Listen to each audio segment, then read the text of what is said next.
राका सिंह एक बड़ी जेल में कैद है। जेल शहर के काफी दूर घने जंगल में है। उस जेल से भागना नामुमकिन है। कहते हैं राका कोई भी जेल तोड़कर भाग सकता है। दीवार पर लिखे नंबर्स को देखकर आप बता सकते हो कि राका को जेल तोड़ने के लिए क्या कोड लगेगा। ध्यान से सोचिए और मुझे अपना आंसर कमेंट करके बताइए।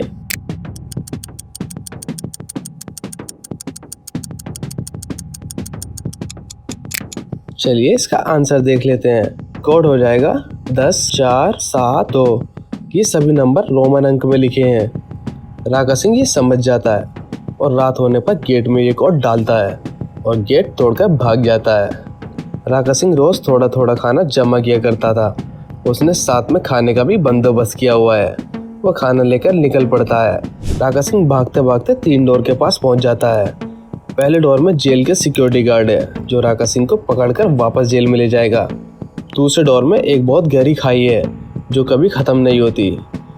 और तीसरे डोर में जेल के सभी जंगली डॉग हैं जो बहुत भूखे हैं। राका सिंह के वहां जाते ही वो उसे कच्चा खा जाएंगे। आप सोचिए गाइस, राका सिंह को कौन सा दरवाजा लेना चाहिए? मुझे कमेंट में जरूर बताइए।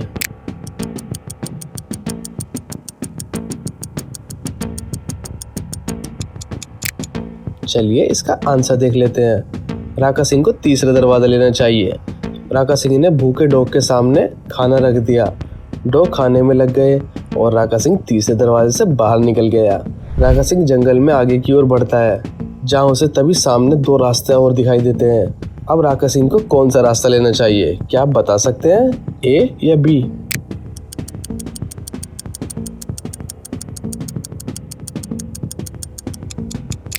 चलिए इसका आंसर देख लेते हैं। राका सिंह को ए वाला रास्ता लेना चाहिए क्योंकि बी वाले रास्ते में कुछ फुट स्टेप दिख रहे हैं। हो सकता है ये किसी जंगली जानवर के हो। राका सिंह ए वाला रास्ता लेता है और आगे बढ़ जाता है और जेल से भाग जाता है। गुप्ता जी को आज बहुत नींद आ रही थी। उनका अपना एक स्टोर है। काउंटर पर बैठे बैठे वो सो गए। एक आदमी आया, देखा कि गुप्ता जी तो सो रहे हैं। उसने मौके का फायदा उठाकर काउंटर से 1000 रुपये निकाल लिए और वहां से चला गया। थोड़ी देर बाद वो वापस आया उसी दुकान पर और उसने 300 रुपये का कुछ सामान लिया। जो 1000 रुपये उसने चुराए थे वो गुप्ता जी को दिए। गुप्ता जी ने 1000 रुपये लिए और 700 रुपये उस आदमी को वापस दे दिए और वो 700 रुपये और सामान लेकर चला गया। मतलब उसने पैसे भी गुप्ता जी के स्टोर से चुराए और 300 रुपये का सामान और 700 वापस भी ले गया। अब आप सोच कर बताइए फ्रेंड्स, गुप्ता जी को कितने का लॉस हुआ?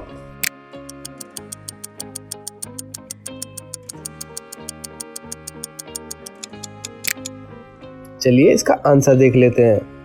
गुप्ता जी के टोटल 1000 रुपये का नुकसान हुआ क्योंकि जो 1000 रुपये चोरी हुए थे वे तो गुप्ता जी के वापस आ गए, मगर बाद में 300 रुपये का सामान और 700 रुपये गुप्ता जी ने वापस दिए। वो तो गुप्ता जी का ये नुकसान हुआ ना फ्रेंड्स, मतलब 1000 रुपये का नुकसान।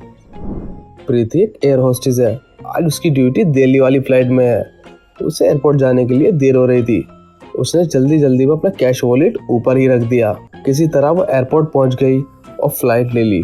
फ्लाइट के सामने वाली सीट पर 3 पैसेंजर थे और प्रीति ने जल्दी में अपना वॉलेट वहीं रख दिया था। फ्लाइट दिल्ली पहुंच जाती है। दिल्ली में प्रीति देखती है कि उसके वॉलेट में से कैश गायब है। उसी फ्लाइट में डिटेक्टिव रॉय भी मौजूद होते हैं। वे सामने बैठे हुए तीनों लोगों से पूछताछ करता है। पहला कहता है, सर मैं तो पूरी फ्लाइट में सो रहा था, मुझे कैश के बारे में कुछ नहीं पता।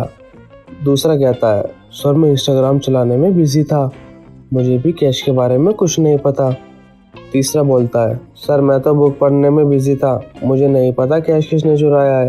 तीनों की बातें सुनकर डिटेक्टिव रॉय समझ जाता है कि कैश किसने चुराया है। क्या आप बता सकते हैं?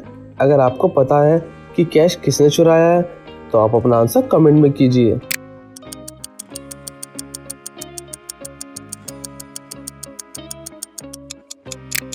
चलिए इसका आंसर देखते हैं। चोर नंबर 2 वाला है। वो कहता है वो इंस्टाग्राम यूज कर रहा है, पर फ्लाइट में तो नेटवर्क ही नहीं होता, तो वो इंस्टाग्राम कैसे यूज कर सकता है फ्रेंड्स? चलिए अगली पहली देखते हैं। डिटेक्टिव रॉय को कॉल आता है, गुप्ता जी की डेथ हो गई है। रॉय क्राइम सीन पर पहुंच जाता है। वो देखता है रूम में सभी सामान अपनी जगह पर है, बस एक जूस से भरा गिलास मिलता है जिसे पीकर गुप्ता जी की डेथ हुई थी। डिटेक्टिव की नजर पास में रखे एक पेन और लेटर पर जाती है जिस पर लिखा था मैं सुसाइड कर रहा हूँ। डिटेक्टिव ये देखकर समझ जाता है ये सुसाइड नहीं मर्डर है। डिटेक्टिव को कैसे समझ आया कि ये सुसाइड नहीं मर्डर है? तो फ्रेंड्स इसका आंसर देने से पहले हमें कमेंट जरूर करें।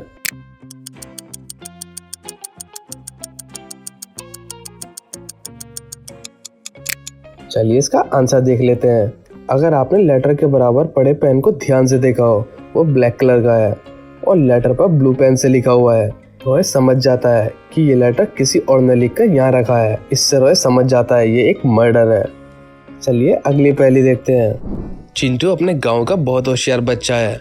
एक दिन बेचारा चिंटू बॉल से खेलता खेलते घर से थोड़ी दूर चला जाता है।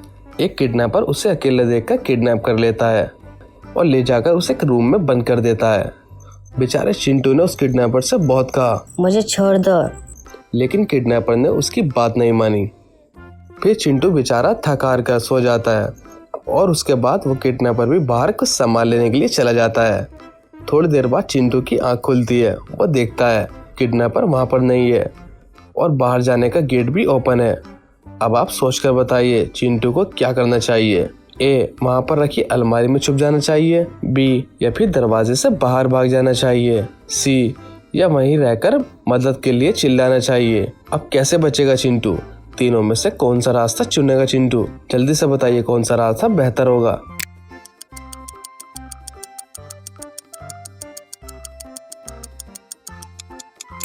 चलिए आंसर देखते हैं।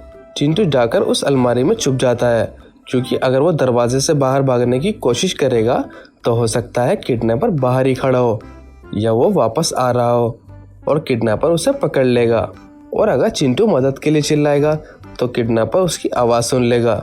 लेकिन चिंटू उस अलमारी में छुप जाता है और जैसे ही किडनैपर अंदर आकर देखता है कि चिंटू गायब है, उसे लगा कि चिंटू भाग गया है, तो वो उसे ढूंढने के लिए बाहर भाग जाता है और चिंटू भी आराम से वहाँ से निकल जाता है। ऐसे ही इजी और हार्ड पहेली के लिए चैनल को ज़रूर सब्सक्राइब करें। और गाइस चिंटू की समझदारी के लिए प्लीज़ एक लाइक तो बनता है, प्लीज़ जल्दी से लाइक कर दीजिए।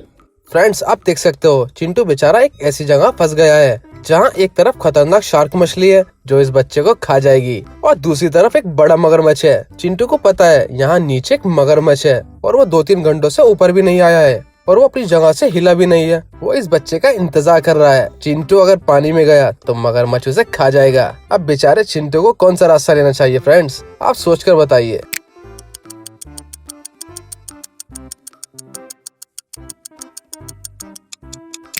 चलिए इसका आंसर देखते हैं। अगर आपने ध्यान दिया होगा गाइस मगरमच्छ कई घंटों से ऊपर नहीं आया और अगर आप नहीं जानते हैं ये फैक्ट तो हम आपको बताते हैं। मगरमच्छ 1-2 घंटे भी पानी के अंदर रह सकता है। उसे सांस लेने के लिए थोड़ी देर बाद पानी में ऊपर आना ही पड़ता है, इसलिए ये मगरमच्छ मर चुका है। चिंटू मगरमच्छ वाली साइड कूद कर निकल सकता है। ऐसे ही और मजेदार फैक्ट्स और पहेलियों के लिए हमारे चैनल को लाइक करें और सब्सक्राइब जरूर करें।